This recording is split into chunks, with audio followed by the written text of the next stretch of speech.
Hi! Welcome back sa akin channel. Babati muna ako sa inyo mga pay nga udto yung tanan dyan sa baklayan. Naghahanda pala ako ng tanghalian namin.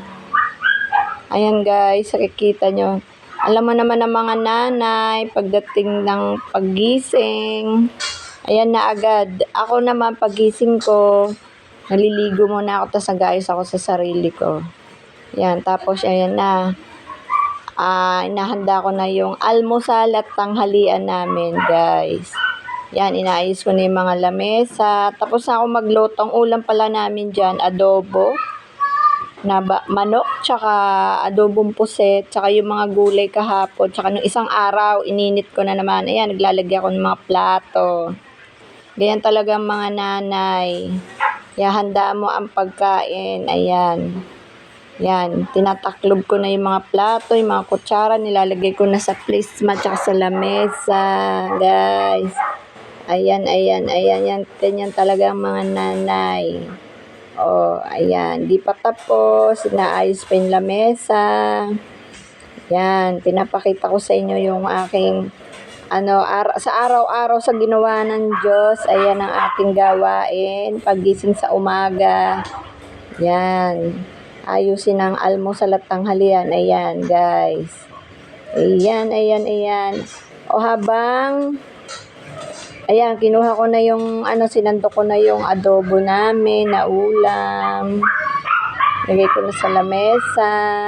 Ayan, habang ako nag-aayos ng pagkain namin ng almusal at tanghalian, tinesting ko, guys, bumili pala ako ng washing.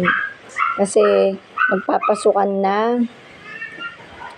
Yung washing machine na yan ay pang ko lang sa mga uniform.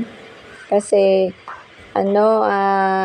mahirap maggusot. Masakit ng kamay ko kakagusot. Kaya, tinitesting ko yung washing na binili. Ayan, nilalagyan ko muna ng tubig. Hindi na ako naglagay ng hose kasi, mahirap isaksak yung hose dyan sa aming lababo. Kaya, linanggana ko na lang siya. Ayan, lalabhan ko yung uniform ni Cathy, yung puti, yung pangtaas kasi parang nanilaw sa tagal ng walang pasok. Ayan. Tapos yung kanya mga pangloob, ayan. Yan. Susunod ko naman lalabhan dyan yung nila Jemar tsaka ni Tommy, pang karate. Napakabigat, guys. Nagasgas na yung kamay ko kakagusot, kaya bumili na lang ako ng washing. Ayan, nilalagyan ko ng sabon. Sabon, syempre, kailangan mo lagyan ng sabon ng washing machine. Ayan. Nasa lamesa na yung aming pagkain. Yan, inaayos ko naman habang kakain kami, ay nagwa-washing ang lola mo. Diba? Dalaw-dalawang trabaho, lahat ginagawa sa bahay. Ganyan talagang nanay, lahat. Ayan, binuhos ko na yung mga pangloob ni Cathy na pangpasok. Ayan, may kinuha na naman, ayan na naman. Siyempre, kailangan malinis, handang-handa na kami sa pasukan. Guys, kasi pasukan na sa Monday, sa school nila. Pasukan na. Kailangan ihanda mo na yung mga isusuot nila. Siyempre, kahit malalaki na yan, kailangan asikasuhin mo pa. Alam mo naman ang mga nanay, ganyan. Hindi ako talaga, pagdating talaga sa pasukan, ganyan ako, hinahanda ko na yung mga medyas, mga underwear, mga brief, mga bra. Naayos ko na yan para pag sa Monday, kukuha na lang sila dun sa aparador nila. Tapos yung mga sapatos, handa na. Ganyan ang mga nanay. Hindi, ganyan talaga ako. Ayan, binuhos ko na yung uniform. Ayan na, papaikutin ng lola mo. Ayan, papaikutin na. Para hindi mas manakit ang kamay, guys. Ang nakit ng kamay ko dyan, kaya bumili na ako ng washing. Alam mo, guys, ikukwento pala ako sa inyo. First time lang akong bumili ng washing mula nung nag-asawa ako. Ilan taon na ba ako may asawa?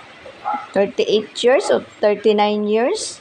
First time akong bumili ng washing kasi hindi naman talaga ako nagwa-washing.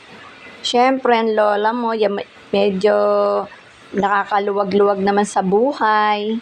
Nung bata pa sila, mayroon ako naglalaba. Yan guys, may naglalaba ako. Nung bata-bata pa sila, syempre mura pa noon ang mga labandera. Ngayon mahal na mahal ang labandera.